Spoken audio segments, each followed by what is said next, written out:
présenter vos corps en sacrifice vivant, c'est agréable à Dieu. Ce qui est votre service intelligent. Et ne vous conformez pas à ce siècle, mais soyez transformés par le renouvellement de votre entendement, pour que vous discerniez quelle est la volonté de Dieu. Tu peux lire dans la version de Shoah plutôt.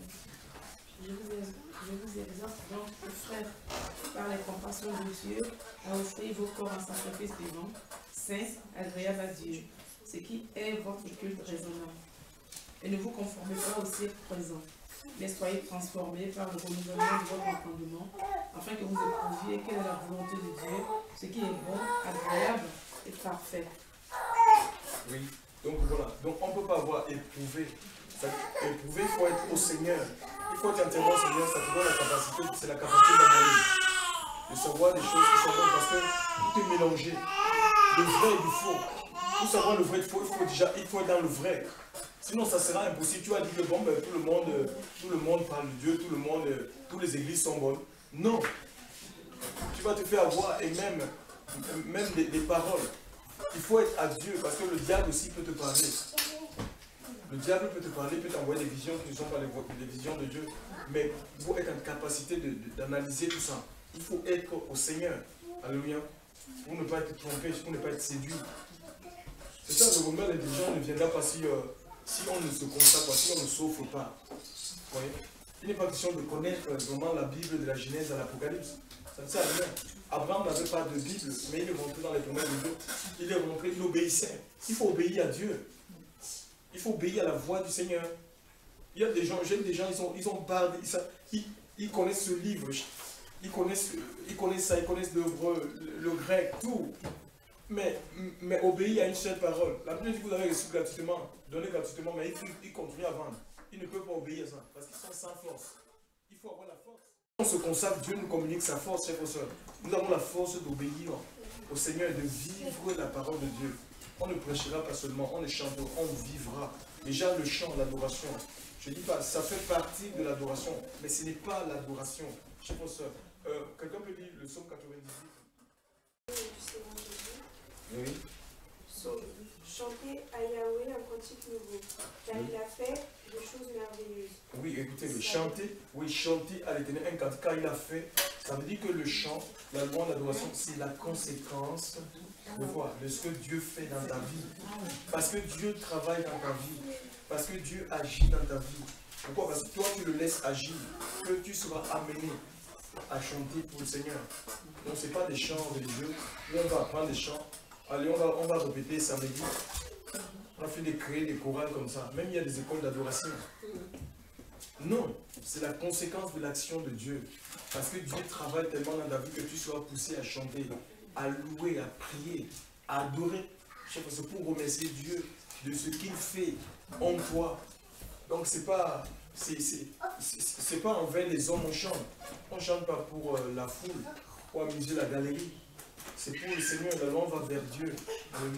Pourquoi? Parce que nos vies sont consacrées, nos vies sont en adoration devant le Seigneur. Et il cherche des véritables adorateurs, chers frères et sœurs. Il dira, ce peuple me loue du bout des lèvres, mais le cœur est éloigné. On ne sait pas, la véritable adoration pas du cœur, chers frères et sœurs. Le Seigneur, on dit que mais ça, c'est la bouche, on fait des choses comme un formalisme, le formalisme religieux. Non, on n'est pas des religieux, chers frères et sœurs. Tu veux des hommes et des femmes de relation. Et Jésus a dit, l'heure bien est venue pour les véritables adorateurs. Parce qu'il y a des faux adorateurs. Ceux qui adorent du bout des lèvres sont faux. Des véritables adorateurs adoreront le Père en esprit et en vérité. Car c'est de tel que le Père recherche. Ce n'est pas, on n'est pas un véritable adorateur parce qu'on va dans un bâtiment. La femme cananéenne, le récit se trouve dans le livre de Jean 4. La femme cananéenne a dit que mais vous avez dit que c'est à Jérusalem qu'il faut adorer parce qu'à Jérusalem, il y avait le grand temple. Et il y en a comme ça, c'est vendre le temple. Oh, vous avez notre temple. Nous, on a un temple. Ils savent que nous sommes le temple. C'est nous le temple du Seigneur. L'habitation de Dieu en esprit. Le temple, c'est le lieu saint. La sainteté, c'est ce que Dieu veut dans notre vie, dans nos maisons. Et nous, c'est nos pères ont adoré sur cette montagne. Ce n'est pas des lieux, il y en a chez des lieux de pèlerinage. Tu peux aller là où tu veux. Chez François. Dieu est esprit. On ne peut pas le trouver dans un endroit. Tu peux aller là où tu veux. Tu peux te promener là où tu veux. Ça ne veut pour autant pas dire que tu trouveras mieux. C'est ton cœur. Alléluia. Il faut que ton cœur s'ouvre au Seigneur. Ton cœur doit s'ouvrir entièrement à Dieu.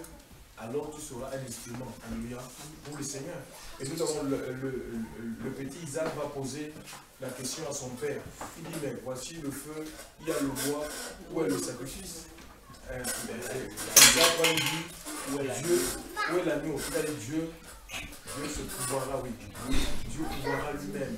Voyez, on veut, quand il a offert, quand il a mis son fils, l'a placé sur l'autel, je sais pas ça. C'est une image, il n'est pas question pour nous d'offrir des gens. En fait, le Seigneur veut que nous offrions. Il y a des choses qui nous sont tellement chères, précieuses, mais qui sont une abomination devant le Seigneur. Ça peut être un homme. Tu peux être pris par l'amour d'un homme, d'un jeune garçon, d'une jeune fille. Et cette personne va te détourner du projet de Dieu. Tu ne verras pas le médier du sacrifice. Et pourtant, le Seigneur veut que tu remettes ce péché. Ça peut être un péché. Ça peut être la grandeur humaine. Le Seigneur veut que tu remettes ça entre tes mains. Pourquoi? Parce qu'il veut pouvoir, il veut t'amener plus loin. Il veut que tu expérimentes sa bénédiction. Tu vois? Et toi, tu ne veux pas. Tu résistes. Mais tant que tu vas résister, ben, tu n'expérimenteras pas le bélier du sacrifice. Le bélier du sacrifice. Donc, tu ne veux pas voir la gloire de Dieu. Tu veux voir la gloire de Dieu. Mais il faut que tu t'offres. Tu engages quoi? C'est aussi engager sa vie. Tu dois engager ta vie avec le Seigneur. Alors tu verras l'œuvre de Dieu chez toi. C'est fait pour toi. Et tu seras un instrument. Oui, c'est le Seigneur qui agit, qui travaille. Moi, quand j'ai reçu l'appel de Dieu, on m'a proposé, d'abord même le pasteur, celui qui était comme mon mentor à l'époque. Bon, il avait les correspondants avec la Suisse directement. Il nous a branchés avec la Suisse, une faculté là-bas en Suisse. On nous envoyait les cours par correspondance. Quand j'avais ces cours-là, parce que bon, quand j'étais aussi à l'école, j'avais un peu. Je lisais donc les matières littéraires. Et c'était facile. C'était facile pour moi. J'avais les notes, j'avais les 20 sur 20, 20 sur 20. Quand j'étais content, je prenais ces notes-là. Je venais avec ça dans l'assemblée comme ça.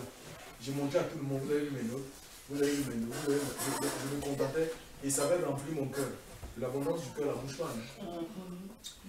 Le Seigneur me dit qu'il quitte ces choses. Le Seigneur m'a dit quitte ces choses. Lis la Bible. Donc, et parfois, quand on a des cours comme ça, au lieu de prêcher ce que Dieu met dans notre cœur, on a envie, donc vraiment la connaissance, on a envie, on est un peu confiant, on dit on sait des choses, on a envie de les enseigner. On voit lui-même, tu vois. Et on résiste à la voix du Seigneur, mais tu veux te mettre un message, tu veux enseigner des choses que tu as apprises, des choses des hommes. Le Seigneur m'a décidé ça.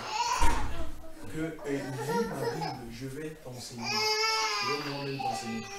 Et je t'assure, deviens un vase pour Dieu. Ne t'éloigne pas de la sainteté de Dieu. Le Seigneur va mettre ce que tu dois dire, c'est Dieu lui-même qui mettra ça dans ton cœur. Et la capacité d'argumenter, c'est Dieu qui le fait. Donc ne te torture pas l'esprit. Il faut que tu retiennes. On ne médite pas la Bible en disant il faut que je retienne un peu plus. Non. L'esprit, Jésus va dire, parlant de son esprit, il va vous rappeler, il rappellera mes paroles. C'est le Seigneur lui-même qui va te donner, tu lis, et c'est Dieu lui-même qui va, l'Esprit de Dieu qui va te donner, qui va te rappeler les paroles, les choses que tu as dit. Si tu en as besoin, c'est le moment où tu es en train d'exercer. Mes amis, il n'y a pas d'âge pour servir Dieu. On peut être jeune et être puissamment utilisé par Dieu. On n'a pas besoin de faire un ministère commun pour être utilisé par Dieu. Non, il faut être disciple. Et les disciples, c'est les gens qui suivent le maître, qui marchent sur l'empreinte des pas du maître. Tout disciple accomplit cela comme le maître, qui se laisse accomplir. C'est-à-dire qui laisse le maître le mûrir. Quand on va les accomplir, il dit qu'il est mûr. Et Dieu pour nous mûrir, pour nous aguerrir, ça passe par des épreuves, des grandes souffrances, la solitude, le rejet, les injustices. Mais il ne faut pas que tu t'écartes de la vérité de la voiture. Que tu te braques parce que tu es rejeté, tu es incompris, même dans la famille. Surtout quand on est appelé par le Seigneur, on va connaître la persécution. Le disciple n'est pas plus grand que le maître, nous dit l'Écriture. Donc si on va même te traiter d'imposteur, de démoniaque et tout, mais il faut que tu restes ferme, attaché à Dieu, parce que c'est Dieu qui te justifiera au moment convenable. C'est le Seigneur qui ne rentre pas chercher à exercer ta propre justice. Non, mais toi, continue à aimer. Demande au Seigneur qui met de l'amour de tes ennemis. Et prie pour eux. Bénis ceux qui te maudissent. Donc voilà, c'est ce que Dieu veut, cher enfant. Donc voilà, il y a trop d'immaturité au milieu de nous. Quelqu'un a 20 ans, 30 ans, il n'y a rien. On veut la sève, on veut il n'y a pas le sel. On veut le sel c'est l'Esprit Saint. Tellement c'est bien, c'est comme tu mets le sel dans une sauce. Parce que la parole, si c'est souvent la parole, il n'y a pas de sel. Ça ne peut pas, ça ne donne pas de saveur, il n'y a pas de goût. Ça ne donne pas envie aux gens. Il faut que les gens aient envie de t'écouter. Quand tu parles des choses de Dieu, et il y a une force qui retient même les gens. Tu parles, tu es un homme de ton. Hein, parce que la gloire de Dieu c'est un poids, parce que la gloire de Dieu est un poids. Hein, donc laissons le Seigneur vraiment remplir nos vies. On n'est pas à la course, on n'est pas à la compétition. Chers et sœurs, on n'est pas dans les rivalités et autres. Non. Laisse le Seigneur te remplir. Et toi-même tu verras la gloire de Dieu. Tu verras que la vie de Dieu c'est facile. Tu peux être seul. L'Esprit de Dieu c'est un esprit chantant. Si tu es rempli de Dieu, même seul dans ta chambre, tu vas louer le Seigneur. Tu dors à minuit, à 2 h du matin, l'Esprit de Dieu va te lève. Tu commences à combattre. Hein, tu commences à prier, tu commences à adorer, tu commences à chanter ou à lire la Bible. Hein, parce que l'Esprit de Dieu contrôle ta vie, tu n'es plus contrôlé par le sommeil, ni par ta chair. Et ça, c'est Dieu qui le fait. Mais il faut qu'on sauve à Dieu. Je ne sais pas ce qui est plus précieux dans notre vie. S'il y a quelque chose qui passe avant Dieu dans notre vie, c'est comme une idole. C'est-à-dire que nous sommes dans l'idolâtrie. Et nous devons sortir de l'idolâtrie pour adorer le Dieu véritable, le Dieu unique, le Dieu qu'a adoré Abraham, Isaac et Jacob. Et que le Seigneur nous bénisse ce matin. Et bien vraiment, qu'il nous aide. Que le Seigneur nous aide. La vie avec le Seigneur, c'est une belle vie. C'est une belle vie. On est dans la paix, on n'est pas dans la course. Je vous assure, on est vraiment dans la joie, on n'est pas dans l'incertitude, l'inquiétude, on a peur pour ses enfants, qu'est-ce qu'ils vont devenir, le lendemain. Non, on est dans le calcul, tu as mal à la tête. Non. Alléluia, on vit notre présent avec le Seigneur. Alléluia. Et on recommande notre sort à Dieu chaque jour. Alléluia. Que le Seigneur nous bénisse. Voilà, et qu'il nous aide. Vraiment, ne manquons pas les rendez-vous avec Dieu. Ne manquons pas. Ne manquons pas les rendez-vous. Il y a des choses que Dieu veut faire avec chacun de nous.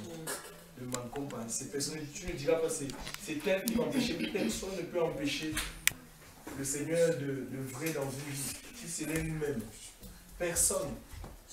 Personne, même s'il y a des barrières, il y a des gens qui mettent des obstacles.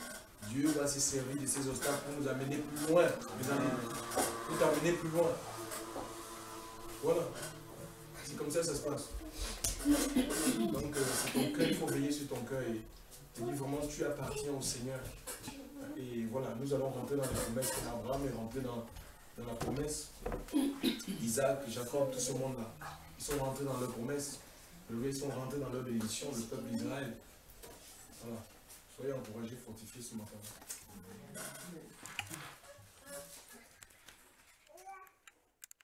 Parce qu'on sait que Dieu peut nous dire non, que je ne suis pas dans ça. Et pour ne pas entendre la voix de Dieu, on peut faire se lancer, chers et sœurs, dans les aventures certaines. Il va changer, il va recevoir la circoncision. Il va changer, il va recevoir la circoncision. La façon du prépuce, c'est comme ça. Chez les garçons, c'était douloureux. C'était une épreuve douloureuse. La circoncision, ça n'est pas aussi de la nouvelle naissance, chers et sœurs. C'est celle qui aggrave à Dieu, c'est pas la circoncision. Il y a même des chrétiens qui font circoncire leurs enfants. On a fait une mission à Paris. Bon, il y a un seul qui a dit, mais toi, tes enfants, ils ne mettent pas le foulard. Ils se sont mis à comparer. Les enfants de tels prédicateurs, ils mettent le foulard. J'ai dit à ça, écoute, mes enfants, ils n'ont pas encore donné leur corps au Seigneur. Peut-être quand ils donneront leur corps au Seigneur, ils seront convaincus du foulard. Ils mettront le foulard. Nous, on n'impose pas les choses à nos enfants. Ils feront leur propre rencontre. Ils feront leur propre rencontre avec Dieu, tout simplement. Oui. Donc, il y a des gens comme ça qui, même leurs propres enfants, ils pensent qu'ils sont seigneurs. Non, les enfants, Dieu se révélera à leur cœur à un âge. Le Seigneur va se révéler à leur cœur. Et il transforme, parce que le cœur, c'est la partie la plus sale. chers frères et sœurs, de l'homme, c'est du cœur que naissent les envies, les habiletés, les mains, les vœux, les caméras, toutes ces choses-là. Qui nuisent à notre relation avec Dieu. Et c'est cette partie-là que le Seigneur veut transformer. Dieu nous transforme de l'intérieur. Alléluia. La religion nous donne des façades. Mais Dieu, c'est l'intérieur. Il nous transforme de l'intérieur. Alléluia. Pourquoi? Parce qu'il veut que nous contenions sa présence. Que nous contenions sa présence. L'Esprit de Dieu. L'Esprit de Dieu, c'est l'esprit de joie. C'est l'esprit de paix. C'est la justice. Le monde a besoin de tout ça. Le monde a manque de tout ça. Il n'y a pas de justice véritable dans le monde. Si elle est dans le monde, elle favorise le plus offrant. C'est celui qui a plus d'argent qu'on fait justice. Tu vois? C'est une justice à deux vitesses. Hein, le droit du pauvre et de l'orphelin est complètement bafoué. Hein, il n'y a pas. Le monde est sans paix. Et ce n'est pas dans les conférences de paix, les meetings politiques, les colloques religieux qu'on trouvera la paix. La paix, c'est Christ. On ne peut pas avoir de paix en dehors de Jésus. Il est le prince. Ésaïe le présente comme étant le prince de paix. Hein, le prince, celui qui règne sur la paix. Alléluia. La paix intérieure. Alléluia. Oui, dans la souffrance, tu as la paix. Philippiens a dit, la paix de Dieu qui surpasse toute intelligence. Tu peux être malade. Donc être malade, ça ne veut pas forcément dire qu'on est dans le péché. Il y a la sœur Daniel qui nous avait prêché sur Marc. Je sais pas, c'est Marc 9 ou Luc 9. Hein? Donc il y avait cet aveugle de naissance. Hein? Et les pharisiens, c'était des pharisiens, donc eux, c'était des légalistes. Donc ils avaient cet esprit-là. Et même les disciples de Jésus, parce que ils sortaient ils avaient les enseignements des pharisiens, ils allaient les écouter au temple, dans la synagogue. Ils ont dit, mais sûrement il est dans le mais c'est lui ou ça doit être lui ou ses parents. C'est comme ça. Le Seigneur dit non, c'est pour que la gloire de Dieu soit manifestée dans sa vie. Ce n'est ni lui ni ses parents. C'est pour ça dans le Seigneur. Alléluia. Donc Jésus est le prince de paix. Il n'y a pas de paix en dehors du chemin de Dieu. Tu veux la paix et tu vas aller de paix en paix. Plus tu restes attaché au Seigneur, tu vas expérimenter une paix profonde. Hein? Alors que les gens s'inquiètent, ça s'agite autour de toi, tu es dans le repos, hein? L'entreprise va mal, il y a des gens qui commencent à sauver leur vie, mais toi tu es stable, et les gens vont te dire, mais comment toi tu es comme ça? Avec tout ça, tu n'entends pas ces nouvelles parce que tu as mis ta confiance en Dieu. C'est Jésus qui est ta sécurité, il est ta paix, hein? Et la justice, chers frères. Tu ne favorises pas. C'est Dieu qui nous revête cette justice. C'est Dieu qui te revête ça. Laissons le Seigneur nous revêtir. Il te revête de sa justice. Tu es droit. Tu ne vas pas favoriser parce que tu es Camerounais, tu vas favoriser le Camerounais. Parce que tu es bénin. Non, tu n'es pas dans le favoritisme. Tu vois les gens pareils comme Dieu voit les gens. Chers frères et sœurs dans le Seigneur. Donc, Abraham il va connaître cette expérience de la circoncision. Et 25 ans, après 25 ans de marche, ben, il aura un fils, il aura Isaac. C'est vrai qu'il a commis, en fait, il a commis des erreurs, notamment sa femme l'a poussé à... Parce que tellement ils avaient prié, ils avaient attendu, ils avaient la promesse de Dieu. Dieu avait promis de leur donner un enfant, Isaac. Et sa femme, comme ils avaient l'âge avancé, la maman n'a pas pris, elle a dit, ben, vas-y, va avec ma servante. Va avec ma servante. Au lieu d'écouter la voix de Dieu, de rester attaché à la promesse qu'il avait faite, ben, il a écouté la voix de sa femme. Et c'est que ça a donné ce que ça donne aujourd'hui. Vous voyez deux frères qui se battent. Deux frères qui se battent. Ismaël et Isaac. En Palestine. La Palestine, les musulmans et les juifs. Ouais. Vous voyez ce qui se passe aujourd'hui. Donc des erreurs, chers frères. Nos choix, les choix que nous aurons à faire, hein, il y aura toujours des conséquences. Tous les choix que nous aurons à faire. Les conséquences peuvent être glorieuses. Chers frères, si on écoute, si on accepte les choix de Dieu pour notre vie, si on reste ferme sur ce que Dieu nous a dit, mais malheureusement, si on prend des chemins détournés, chers frères. Il faut écouter la voix de Dieu, même si c'est dur. Parce que Dieu est fidèle. Alléluia. Il s'appelle fidèle et véritable. Il s'appelle fidèle et véritable. Dieu est fidèle dans ce qu'il dit. Il ne manque pas à son engagement. Le Seigneur ne manque pas à son engagement. Et si ça tarde, il sait pourquoi il tarde. Il sait pourquoi il tarde dans ta vie, cher enfant. Il tarde parce que peut-être il est en train de construire les choses en toi. Il est en train d'investir spirituellement dans ta vie, mais tu ne peux pas le savoir. Sur le moment, tu ne peux pas le savoir. Alléluia. Donc 25 ans. Regarde le fruit de 25 ans de marche. Il a eu Isaac après 25 ans de marche. Aujourd'hui, les gens viennent au Seigneur, le Seigneur se révèle à eux. Ben, ils veulent tout. Ils demandent tout au même moment. Ils veulent tout. Ils veulent que Dieu les donne tout, qu'il arrange tout. Non, le Seigneur veut d'abord arranger ta vie. Il veut te débarrasser de la vie du péché. C'est pour ça. Il veut que l'Esprit de Dieu influence ta vie, contrôle ta vie. C'est ça, quelqu'un qui est rempli du Saint-Esprit, c'est quelqu'un dont la vie est contrôlée par le Saint-Esprit. Ce n'est pas forcément le parler en langue. Parce que tu peux parler en langue et vraiment ta vie n'est pas contrôlée par le Seigneur. C'est ta vie qui est contrôlée, tous les actes de ta vie, je sais pas ça. Est contrôlée par le Saint-Esprit. Ta vie est dirigée par le Saint-Esprit. C'est ça qui te remplit. Tu as la sagesse d'en haut. Tu ne fonctionnes plus avec la sagesse d'en bas. Et ce n'est pas des recettes. Hein. Quand on parle de sagesse, seulement Dieu l'a fait. C'est un nom. Et l'Esprit de Dieu t'appelle l'Esprit de sagesse. C'est pas un livre que tu as où tu vas regarder dans tes sessions. Oui, je dois commencer à lire comme des satanistes. Je dois faire comme ça. Non, comment tu as l'éclairage de l'Esprit par rapport à une situation.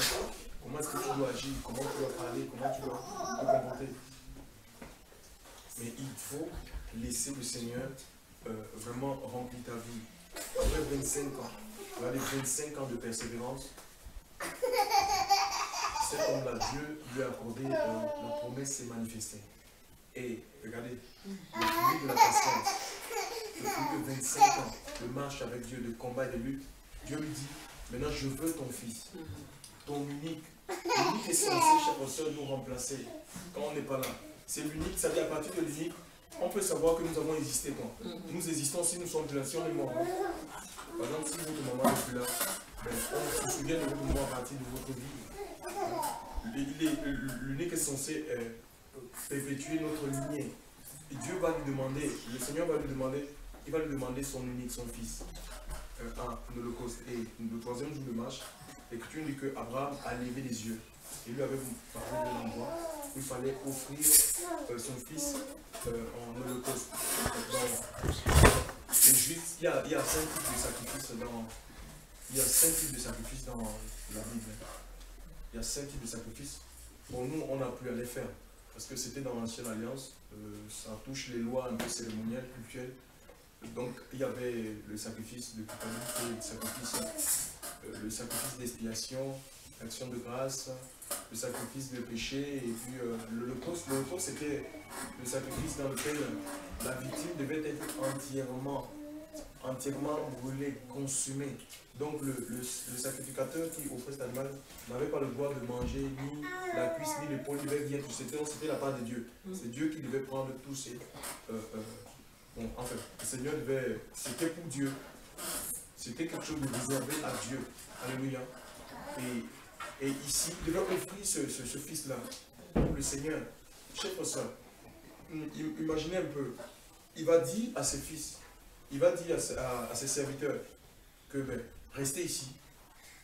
Et moi je vais avec mon fils, je vais adorer. Après quoi, nous reviendrons. C'est ce qui est écrit. Après quoi, nous reviendrons. Restez ici. Vous avec l'arc et moi et l'enfant, nous irons jusqu'à là et nous adorerons et nous reviendrons. Non, mais il savait, parce que Dieu, si on lit les premiers chapitres, Dieu lui avait dit qu'il lui donne, il avait réclamé Isaac. Il savait qu'il allait le sacrifier. Mais il nous allons adorer. On ne voit pas ici. Si on pose la question, ce matin, qu'est-ce que l'adoration? Bon, c'est dans lui, bon, c'est des tam-tams, c'est des chants. Moi, je suis pas en train de voir Abraham Abraham ici, il n'a pas une guitare. Avec ses fagots. Il n'a pas une guitare, il n'a pas, je ne sais pas, les tam-tams, je ne sais pas, tambourin. Il n'a rien de tout ça. Et il ne met pas de l'adoration. Je sais pas ça. Alléluia. La véritable adoration, c'est quoi? Est-ce que c'est chanter? Tout le monde peut chanter. Il y a des gens dans le monde qui chantent. Ils chantent les chants de Dieu. J'ai vu dans les émissions à la télévision, les spectacles de tout vraiment complètement mondain, où on chantait Alléluia, Alléluia. Les gens dansaient, on chante les chants. Les gens chantent. Mais est-ce que c'est ça adorer? Non. Je sais pas, c'est plus que cela. L'adoration véritable, je sais pas ça, c'est la consécration des cœurs, c'est la consécration de nos vies. Dieu veut que nous offrions nos vies. Et l'apôtre Paul parle d'offrir nos vies en sacrifice, comme un sacrifice vivant. C'est ce qui sera de notre part dans le livre de Romains 12. Un culte. Oh, c'était beau ce matin, il y avait la louange. Non, non, non, non. Le culte agréable, c'est pas oh là là, belle musique, belle chorale, non. C'est l'offrande de nos vies.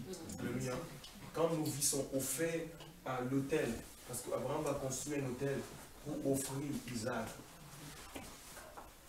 L'autel du sacrifice, l'autel de la croix. Ça nous parle de la croix. Dieu nous veut nos vies à l'autel de la croix. Imaginez un peu. À la croix, ben, je suis retenu. Hein? Mes mains sont retenues chez mon soeur. Je ne peux plus voler avec ses mains. Mes pieds, je ne peux pas aller dans les rendez-vous adultérines et autres. Je ne peux pas aller voler. Hein? Je ne peux pas courir, non, pour aller commettre les péchés. Je suis retenu à la croix chez mon soeur, à l'autel. Hein? Et le feu de Dieu, parce que les animaux, on les offre à l'autel. Et Dieu veut que nous nous offrions nos vies entièrement chez mon soeur. Pas partiellement, pas certaines parties de nos vies. C'est toute notre vie à l'autel de la croix. Alors le feu, nous allons recevoir le feu de Dieu. On veut le feu de Dieu, mais on ne veut pas souffrir, c'est impossible. Non. Tu veux être un homme et une femme de feu. Tu veux être un homme et une femme de révélation. Chef toi ça. Tu veux grandir spirituellement. Mais non, mais il n'y a pas de technique. Écoutez, on peut avoir des visitations, mais nous ne contentons pas des visitations. Il peut y avoir des visitations, chef toi ça. On peut aller dans un endroit où il y a le réveil, il y a un homme de Dieu qui est puissamment utilisé par Dieu. Et le Seigneur nous visite. Il y a l'onction de Dieu qui tombe sur nous. Mais après la visitation, qu'est-ce que tu fais? C'est ça. Il faut que tu te maintiennes dans le feu. C'est ça. Quand le Seigneur se révèle à nous, il faut qu'on se maintienne dans la révélation chaque fois. Et nous ne contentons pas de dire, le Seigneur s'est révélé à moi. Certains parlent comme des anciens combattants. Oh, Dieu m'utilisait. Vous savez, au pouvoir. Il faut parler au présent. Avec Dieu, on parle au présent. Il faut parler au présent. Dieu m'utilise. Parce qu'on va de renouvellement en renouvellement chaque fois. On va de transformation en transformation, de gloire en gloire, comme le Seigneur l'Esprit. Chaque fois dans le Seigneur. Il faut qu'on s'ouvre à Dieu. Et qu'une de ceci sera notre part un culte raisonnable. Donc ne cherche pas à une église pour dire je vais offrir culte. On ne vient pas, on n'offre pas culte, on offre des cultes à des démons. Nous sommes le culte. Alléluia. Notre vie est un culte. Alléluia. Pour le Seigneur. Donc je ne sais pas pour adorer Dieu, je n'ai pas forcément besoin. Je ne sais pas d'être dans un groupe. Ma vie est une adoration. Chaque jour. Dans la rue, dans mon lieu de travail, là où le Seigneur m'a placé, il faut que ma vie parle, témoigne de qui j'ai cru. Alléluia. Ça doit témoigner que je suis disciple. C'est ça, disciple. Et tu seras utilisé, tu n'as pas besoin d'être grand ministère, grand prophète, pour être utilisé par Dieu. Si tu t'offres à Dieu, ça veut dire que tu te rends disponible pour le Seigneur, mais tu es un peu comme un vase qui est ouvert, qui s'ouvre à Dieu, pour que Dieu puisse remplir. Et c'est le Seigneur qui va t'utiliser comme il a utilisé Ananias. Ananias, c'était un disciple à Damas. C'était un disciple qui n'avait pas un militaire avec un nom. Il n'avait pas, je ne sais pas, construit une assemblée, une organisation, je ne sais pas, avec un nom. Non. C'était un disciple priant Dieu dans sa maison, avec sa famille. Le Seigneur va se révéler pendant l'apôtre. Il va lui dire, va dans la rue qu'on appelle la droite. C'est dans Acte 9 aussi. Hein. Va dans la rue qu'on appelle la droite. Et un certain Judas, qu'il y a l'apôtre Paul qui t'a vu en vision, priant pour lui et imposant les mains. Que tu vas imposer les mains pour qu'il retrouve la vue et qu'il reçoive le Saint-Esprit, qu'il soit rempli de l'Esprit. C'était un disciple. Donc Dieu peut t'utiliser, il ne dit pas qu'il faut que tu sois, je ne sais pas, il faut que tu aies, je ne sais pas, que tu aies des formations, je ne sais pas, de grands pasteurs, grands apôtres. Non, Dieu peut t'utiliser puissamment chez toi. Il faut t'offrir entre les Seigneur. Il veut que nous soyons malléables entre ses mains. Arrêtons de résister à la voix de l'esprit. Il ne veut pas que nous soyons des instruments de péché. Non, des instruments de justice. Et il va mettre chez toi le monde est malade. Les gens souffrent. Les gens souffrent et l'onction de Dieu, frère, c'est le médicament, c'est le remède pour tous les problèmes, tous les maux. Les gens veulent sortir de ces sensations liées d'abord spirituellement, ça ne va pas. Ils sont oppressés par les mauvais esprits. Et nous, on est là, on joue avec nos vies, c'est comme ça. On est en train de jouer. Le Seigneur veut bâtir l'homme nouveau. Il veut nous bâtir. On ne peut pas donner ce qu'on n'a pas. Donc Dieu veut nous remplir, chers frères. Il veut remplir nos vies. Il faut le suivre. Les apôtres, si les apôtres ils ont servi Dieu dans la puissance de l'Esprit, pourquoi? Parce que pendant 3 ans, ils ont consacré, ils avaient tout laissé. Ils avaient tout laissé pour suivre le Maître. Oui, regardez, en dehors de ce temps, ce n'est pas pour le nombre d'années, pour être puissamment utilisé par Dieu. Donc Jésus homme 3 ans de ministère. Il a pris 3 ans et demi. 3 ans et demi de ministère. Quand nous lisons ce que les apôtres ont rapporté, après il dit que si il fallait écrire tout ce que Jésus, comment c'est l'apôtre Jean qui parle, dans la fin de ses livres, tout ce que Jésus a fait, que le monde entier ne serait pas même de contenir ses écrits. Imaginez en 3 ans et demi. Donc regardez, aujourd'hui, il y a des gens, ils ont 20 ans. 20 ans de ministère. Dans une assemblée, il n'y a pas des églises filles. Et ils sont contents, ils se disent que je suis apôtre, je suis prophète, je suis machin, c'est la course au titre. On ne voit pas l'œuvre de Dieu, chaque personne. Celui qui croit en moi, Jean 12, 14, fera les mêmes œuvres que j'ai faites. Il en fera de plus grandes. Parce que je m'en veux permettre. Pour que Dieu fasse ces choses, il faut qu'on se donne à lui. Il faut qu'on suive la voie du Maître. Il faut que le Maître guide notre vie. Qu'il soit le guide suprême de nos vies. Il n'est pas question de suivre les apôtres, le Jésus comme les apôtres le suivaient. Un peu ils allaient partout, quand ils allaient en Galilée, ils allaient en Galilée. Ils allaient à Jérusalem, ils allaient à Jérusalem. Non, c'est sa parole tout simplement. Alléluia. On suit sa parole. Notre vie doit être régentée par les commandements de Dieu. Je dois refuser le mal, chers frères. Je dois avoir un horreur du mal, le péché. Ma vie a été mise à part pour le Seigneur. Et sans la consécration de nos cœurs, ça sera pour l'intelligence ne peut pas être renouvelée.